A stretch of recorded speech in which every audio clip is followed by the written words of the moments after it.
क्या होगा अगर मैं आपको कहूँ कि सिर्फ 100 रुपये लगाकर आप भारत की सबसे बड़ी कंपनियों के मालिक बन सकते हैं, वो भी बिना किसी स्टॉक सिलेक्शन के बगैर। जी हाँ, सुनने में थोड़ा अजीब लग सकता है, लेकिन यही है ईटीएफ की ताकत। तो आज मैं ईटीएफ के बारे में बात करने वाला हूँ। इतनी अच्छी तरह से बताऊंगा कि इससे पहले आपने यदि कोई भी इन्वेस्टमेंट नहीं किया है स्टॉक मार्केट में, सिर्फ आपने नाम सुना है, तो भी आपको वीडियो खत्म होने से पहले सारी बात ईटीएफ के बारे में समझ आ जाएंगे कि ये किस तरह से काम करता है। चलिए एग्जाम्पल के साथ समझते हैं। अब मान लीजिए कि आपके पास 100 रुपये है और आप बाजार जाते हैं। उस 100 रुपये का आपने आम खरीदा और वो आम खराब निकल गया, तो आपका वो 100 रुपये का जो वैल्यू है वो सारी बर्बाद हो जाता है। और उसी आम खरीदने की जगह हम उस 100 रुपये का यदि हम एक फलों की टोकरी खरीदते हैं जिसमें आम, सेब, केला, संतरा, यदि उनमें से एक कोई फल खराब हो जाए तो बाकी फल जो हैं हमारी उस पैसे का वैल्यू बचा लेती है। और इसी तरह से इसी फलों की टोकरी की तरह ईटीएफ काम करता है। हम बात करते हैं ईटीएफ क्या होता है। ईटीएफ का पूरा नाम एक्सचेंज ट्रेडेड फंड होता है। ईटीएफ किस तरह से काम करता है वो समझते हैं। नाम थोड़ा मुश्किल है लेकिन काम बहुत आसान। ईटीएफ क्या करता है? ईटीएफ कई कंपनियों को जोड़कर एक पैकेट बनाता है और उन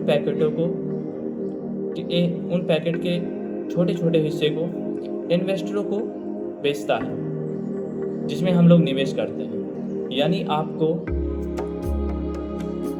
स्टॉक सिलेक्शन करने की कोई ज़रूरत नहीं। ऑटोमेटिक आप जब ईटीएफ में इन्वेस्ट करते हैं तो ऑटोमेटिक आप कई सारी कंपनियों में अपने पैसे को लगा रहे होते हैं। एग्जाम्पल के तौर पे हम समझते हैं, मान लीजिए भारत की 50 सबसे बड़ी कंपनियों का एक समूह जिसे हम निफ्टी 50 के नाम से जानते हैं। अगर आप निफ्टी 50 के 50 बड़ी कंपनियों में आप इन्वेस्ट करते हैं तो आपको बहुत ज़्यादा पैसा लग जाएगा।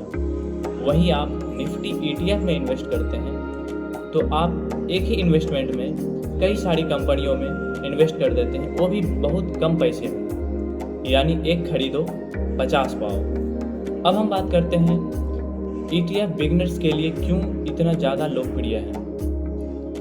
सबसे पहला वजह कि इसमें स्टॉक सिलेक्शन करने की कोई ज़रूरत नहीं होती। दूसरा, लो रिस्क।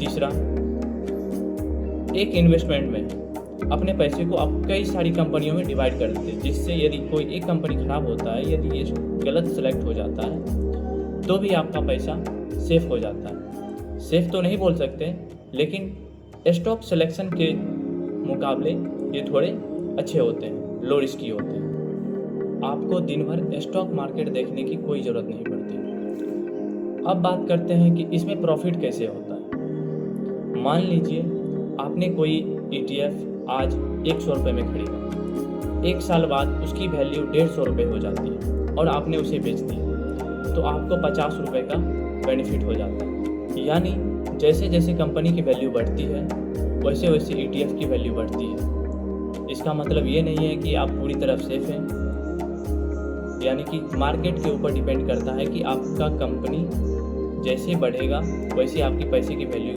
भी बढ़ेगी, और जिस तरह से कंपनी की वैल्यू घटती है तो आपकी पैसे की वैल्यू भी घटेगी।